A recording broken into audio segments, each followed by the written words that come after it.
हुआ है।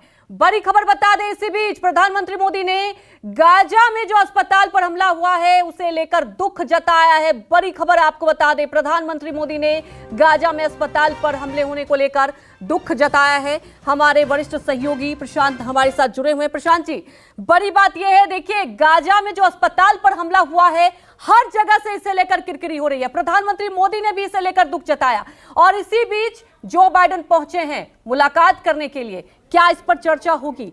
क्या होगा आगे का रुख इजराइल का? देखिए, कल तक जो अमेरिका इजराइल के पीछे एकदम खड़ा हुआ था, वो इस घटना के बाद से उसे कहीं ना कहीं अब अंतर्राष्ट्रीय स्तर पर अपनी छवि को बताना पड़ेगा कि वो किस तरफ है। हालांकि यही वजह है क्योंकि अंतर्राष्ट्रीय जो युद्ध नियम है, जो वॉर के जो नियम होते हैं, उसमें अस्पताल, स्कूल्स, ऐसी जगहों को, कम्युनिटी सेंटर्स को अटैक नहीं किया जाता, उनको टारगेट नहीं किया जाता है। ये यूनाइटेड नेशंस के चैप्टर्स में लिखा हुआ है कि अगर युद्ध में है तो ऐसी जगहों को छोड़ा जाता है और उनको अटैक में नहीं लिया जाता। शायद यही वजह है कि इजराइल डिफेंस फोर्सेस जो हैं वो लगातार इस बात को कहती आ रही हैं कि ये मिसाइल जो है वो उनकी तरफ से नहीं दागी गई हैं। ये रॉकेट लॉन्चर इजराइल के ऊपर दागे जा रहे थे।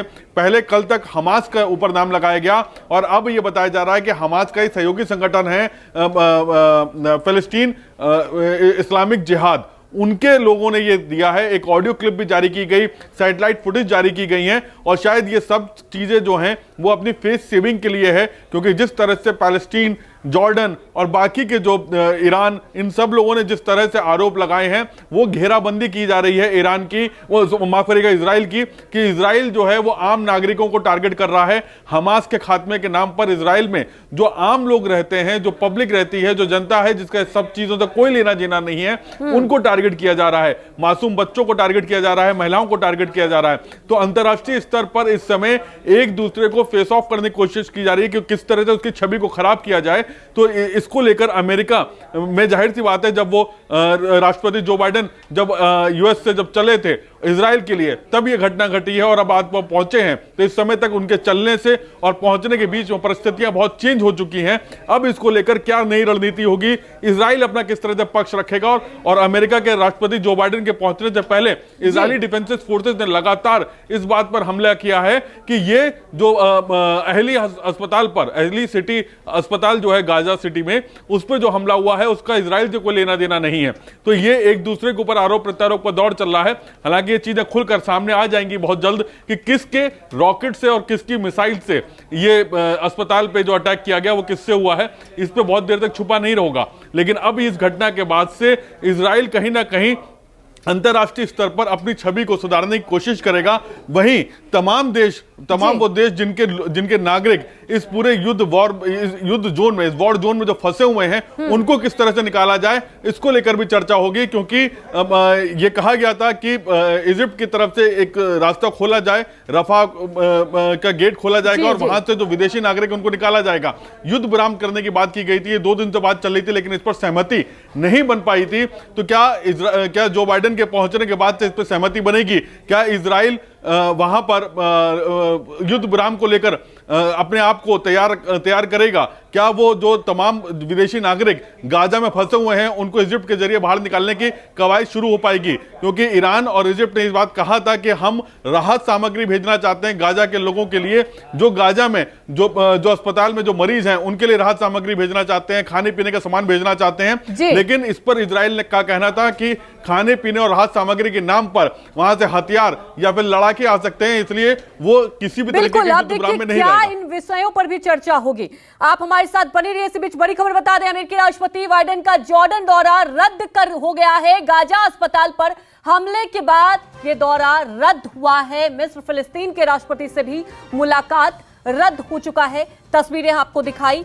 इजराइल पहुंच चुके हैं, इजराइल में मुलाकात। लेकिन आपको बता दें कि जो हमला हुआ है अस्पताल पर, उसके बाद जॉर्डन दौरा रद्द हो चुका है। हमारे वरिष्ठ सहयोगी प्रशांत गुप्ता लगातार हमारे साथ लाइव जुड़े हुए हैं। प्रशांत जी, देखिए सबसे बड़ी बात यही है कि ये जो मुलाकात है, क्या जो लोग फंसे हुए हैं, एक तरफ लगातार इजराइल इस बात से इनकार कर रहा है और दावा कर रहा है कि इजराइल ने अस्पताल पर हमला नहीं किया, क्योंकि देखिए पूरे विश्व में यह किरकिरी हो जाएगी। अभी तक जो अमेरिका खुलकर समर्थन कर रहा था कि हमास ने हमला किया है, यह आतंकी संगठन के खिलाफ लड़ाई है, लेकिन क्या अब स्थितियां बदल चुकी है?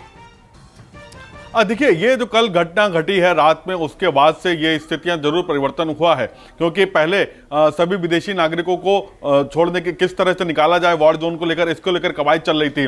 जो एंटनी ब्लिंकन हैं वो लगातार तमाम मुस्लिम देशों में जाके घूम कर आए। उन्होंने एक सहमति बनाने की कोशिश की गई कि किस तरह से युद्ध को रोका जा सके। हमास से समर्थन जो है ईरान या बाकी जो तमाम लोग हैं जो पैलेस्टीन के नाम पर ईरान को समर्थन कर रहे हैं, या फिर बाकी जो लोग गोलबंदी की जा रही है जॉर्डन, ईरान, मिस्र, इजिप्ट, इन सब के जरिए उसको रोका जा सके, इसको लेकर तमाम जगह गए थे। इसके अलावा अरब देशों में भी गए ब्लिंकन, और वहां पे उन्होंने एक सहमति बनाने की कोशिश की थी, जिसके बाद से फिर जो बाइडेन का दौरा किया को यहां पे प्रस्तावित किया गया, जहां पे जॉर्डन में उनकी तमाम नेताओं के साथ में मुलाकात होनी थी।